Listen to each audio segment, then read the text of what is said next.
Thank you. All right, so real quick, I'm gonna give a brief introduction to us. I'm Chris. I was a programmer and helped design the game as well. We had Jess doing texture and models as well. Jeremy Boggs, who also helped with design, programming. Brandon, who did programming and design, I guess, as well. And Clayton, who did a lot of our 3D models in there. So we had Barry working also on 3D models and art assets. And also we had Raphael doing our music and sounds awesome. And sound effects. So yeah, so our game was called Rover Expedition. And basically it's, you take the role of a rover that's on a Mars-like planet.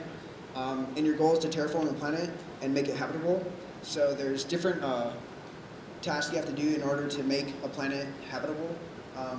Part of this terraforming process is requires a lot of different things. So what I was doing research into it, which I kind of briefly touched on when we set this up, there's two main things you need in order to terraform like a planet, at least a Mars-like planet, because there's been a lot of theory as to how to do it. So those two things are atmosphere and heat. So you can kind of create a stable environment and atmosphere, so you can create plant life and animal life and human life. So there's been a lot of speculation as to how to do that with Mars, and it's kind of commonly thought that Mars used to have a habitable environment with water and atmosphere, but it lost that at some point. And they think one of the reasons why they lost it is because when there's water present on Mars, I guess, it reacts with the atmosphere that was on Mars to kind of carbonate the air onto the surface of Mars. And that also happens on Earth too, but it's counteracted by plate or tectonic activity on Earth. So volcanoes that'll counteract that and create heat to dispel that. But Mars doesn't have the same tectonic activity that Earth does, and so that's probably another reason why it lost some of that atmosphere, and it kind of just froze. So that was kind of one of the first steps we wanted to do to terraform this planet, was to get seismic activities going, so you can have volcanoes going, and to create heat, which will allow you to create an atmosphere, because then first that'll allow you to melt the ice and create water, and you can have the water cycle going, so you can have a atmosphere. There's a lot of other things we wanted to add too, in addition to that. Another reason why Mars lost a lot of its atmosphere was because of its magnetic field wasn't strong enough to protect itself from solar flares. So that was another cool thing to do.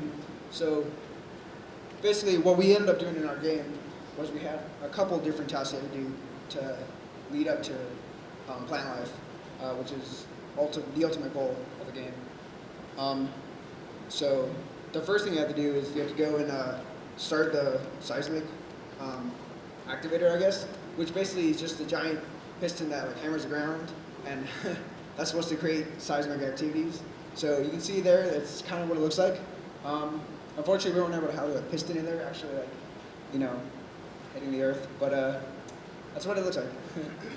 So once you do that, that'll create heat, so the planet will be warmer to be able to support atmosphere, and that'll allow us to create clouds. So that'll be the next task that we do.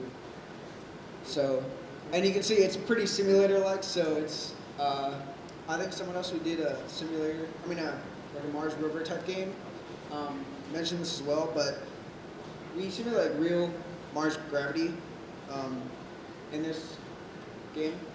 So you kind of I guess are a little lighter, but the thing is if we simulated actual rover speed, you'd be going really slow, so you wouldn't be able to get anywhere. And as it is, it's hard enough to navigate around the terrain, which I'm sure is a real issue you have to worry about controlling a rover. So that's kind of a simulator aspect of it, which is it's pretty cool still, because you can see it's no easy feat. So yeah, we did integrate Oculus support, but it's not working with the projector because of the resolution. It's not working with the projector because of the resolution, but we did have Oculus support.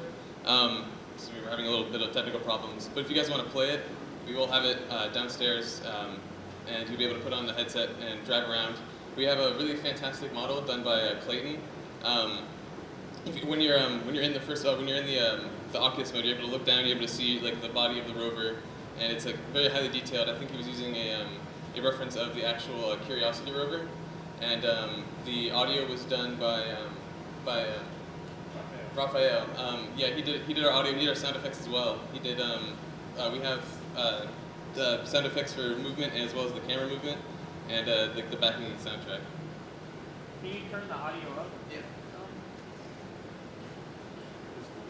Yeah, like I said, like once it's a lot cooler with the actual Oculus Rift headset because you can see a lot of it, and there's a fully implemented day-night cycle. So it'll eventually you can see the sun is setting, and there's nighttime with lighting as well from the moon and stars. But yeah, I guess that's our game. And if you guys have any questions, feel free to ask. Oh yeah, so you can also like create plants too. And yeah, if you fire, you will launch a seed grenade, which will create plants, and they're actually growing really slowly. You won't be able to see them, but once you go back to your docking station, time will like speed up, and you'll see them grow. And you can see that with the Oculus. So like, that's like our small plant, and it'll grow. But yeah. Great job, guys. Real quickly, could you guys introduce yourselves before we go? Introduce ourselves again. I'm Chris. I was a programmer. My name's Jessica. I did some of the modeling and textures. My name's Jeremy. I did some programming, some design. My name's Clayton. I did the character model for the rover and the animation. I'm Barry, and I did models and textures. Raphael, I did music production. And Brandon, I did programming and design. I'm Peter. I did the next game we're going to show.